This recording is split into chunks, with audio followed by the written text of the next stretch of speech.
Karena ini bukan hadiah biasa, lebih baik mengirimkan sedikit pemikiran. Setelah berpikir sejenak, Feng Tianxing mengeluarkan pakaian sutra yang dibuat dengan sangat halus dari cincin sumi dan menawarkannya dengan kedua tangan. Ini adalah pakaian pertama yang ditinggalkan oleh junior ketika dia secara pribadi mencoba menenun sutra. Meskipun pengerjaannya masih cukup sederhana dan tidak memiliki kelebihan, namun memiliki arti tertentu bagi junior. Saya secara khusus memberikannya kepada senior untuk dibicarakan. Meja. Pikiran, langkah Feng Tianxing dapat dikatakan telah mencapai ketulusan dan rasa hormat, dan memberikan wajah penuh kepada mantan laksamana itu.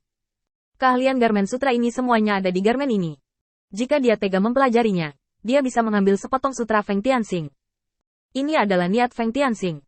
Tapi untuk mantan laksamana, bagaimana dia menggunakan benda ini sepenuhnya tergantung pada pikirannya. Mengambil gaun ini sama dengan menerima niat Feng Tianxing. Apakah dia ingin mengambil sepotong kue dari tangan Feng Tianxing atau tidak adalah argumen lain, dan itu semua tergantung pada kebebasannya. Dia tidak punya niat untuk bersaing dengan Feng Tianxing, dan menerima hal ini sama dengan menerima hatinya, dan juga menerima rasa hormat Feng Tianxing untuknya, itu sudah cukup. Oke, kalau begitu aku akan mengambil pakaiannya. Tianxing, kamu akan belajar di akademi yang didirikan oleh gubernur. Kamu harus ingat beberapa hal. Yang pertama, jangan memprovokasi orang berjubah abu-abu. Jubah abu-abu adalah hampir mereka yang lulus dari akademi. Dan itu adalah seseorang yang telah dipisahkan oleh berbagai setan. Kedua, di akademi gubernur, kekuatan tidak bisa menyelesaikan semua masalah. Tetapi tanpa kekuatan, tidak ada yang bisa diselesaikan. Kamu seharusnya sudah mempelajari inti dari ini di Jialuo, jadi aku tidak akan mengatakan lebih banyak, hanya memberimu sedikit-sedikit menyebutkan. Yang ketiga adalah bahwa orang yang kamu bawa kali ini harus orang yang dapat dipercaya dan dapat dipercaya. Jika tidak mereka akan membuatmu kesulitan. Feng Tianxing buru-buru berterima kasih padanya dan meninggalkan kediaman mantan laksamana hanya setelah beberapa pertanyaan yang ramah. Setelah meninggalkan tempat ini, Feng Tianxing dengan hati-hati menuliskan hal-hal yang ada di benaknya. 3 poin ini sangat penting baginya, terutama fakta bahwa orang-orang berjubah abu-abu telah dibagi oleh eselon atas ras iblis. Feng Tianxing merasa sedikit aneh. Dengan cara ini, Governor Cholege tidak sesederhana kelihatannya. Tepatnya, Feng Tianxing telah memikirkan banyak cara untuk beroperasi saat ini, dan mampu mempromosikan bawahannya ke posisi yang ingin dia berikan kepadanya dengan cara yang sah. Sederhananya, ada satu kata dalam umat manusia yang dapat dijelaskan secara akurat dan jelas, penyepuhan. Dan Akademi Gubernur dapat terus beroperasi dalam waktu yang lama tanpa kesalahan, jadi penilaiannya sendiri tidak rendah. Setidaknya biarkan bawahan yang mungkin disukai oleh tuan muda yang keren, masing-masing memiliki kekuatan yang baik. Feng Tianxing tahu bagaimana rasanya menjadi tuan muda yang keren, tetapi tidak mungkin untuk berkonsentrasi belajar. Jika itu dapat menyelesaikan masalah praktis mereka, wajar jika menemukan seseorang untuk mengurusnya.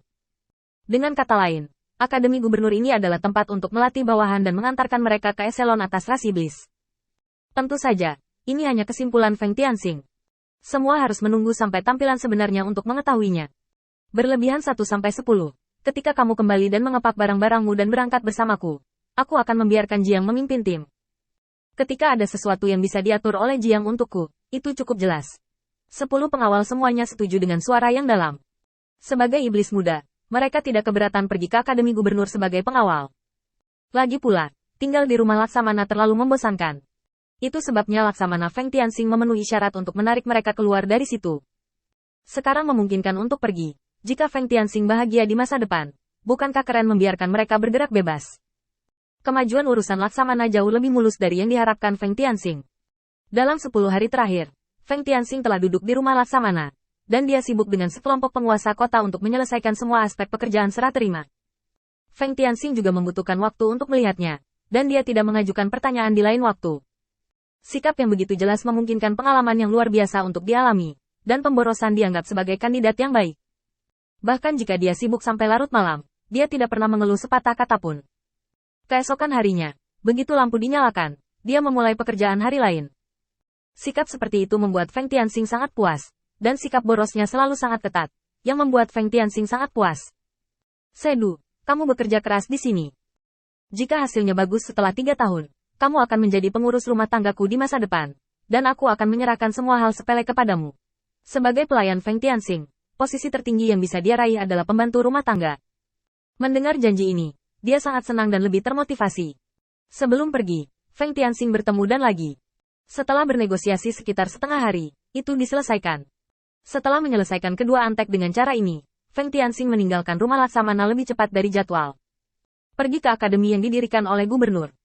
Dia tidak hanya ingin melihat situasi pendirian akademi gubernur terlebih dahulu, tetapi dia juga tidak ingin mengambil kesempatan untuk mengenal beberapa pemuda keren dari ras iblis kelas atas.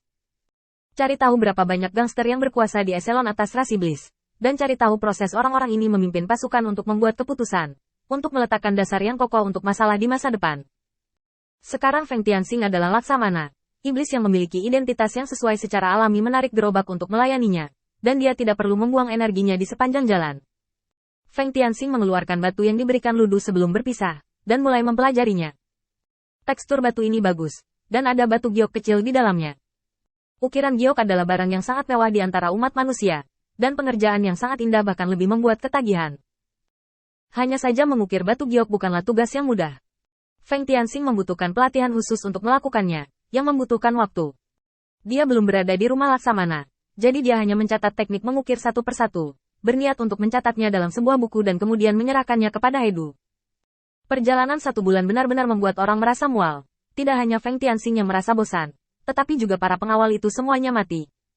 Satu demi satu meringkuk di dalam mobil terbang besar itu, melihat pemandangan yang sama di luar, semuanya akan kehabisan waktu.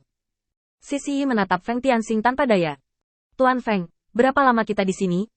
Kami tidak tahan lagi, berpikir bahwa masih ada 1 bulan lagi. Semua orang merasa putus asa. Hari ini, Feng Tianxing melihat sebuah kota di depan jalan, jadi dia hanya meminta semua orang untuk memperbaiki di sini selama beberapa hari. Bagaimanapun, mereka berangkat hampir setengah bulan lebih awal dari yang diharapkan, dan mereka bisa menyia-nyiakan beberapa hari ini.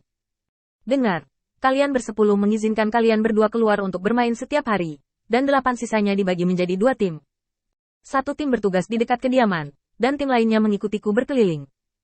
Ingatlah untuk menjaga low profile dan jangan pernah ungkapkan identitasmu. Kami di sini selama 5 hari perbaikan, dan kami akan berangkat setelah 5 hari.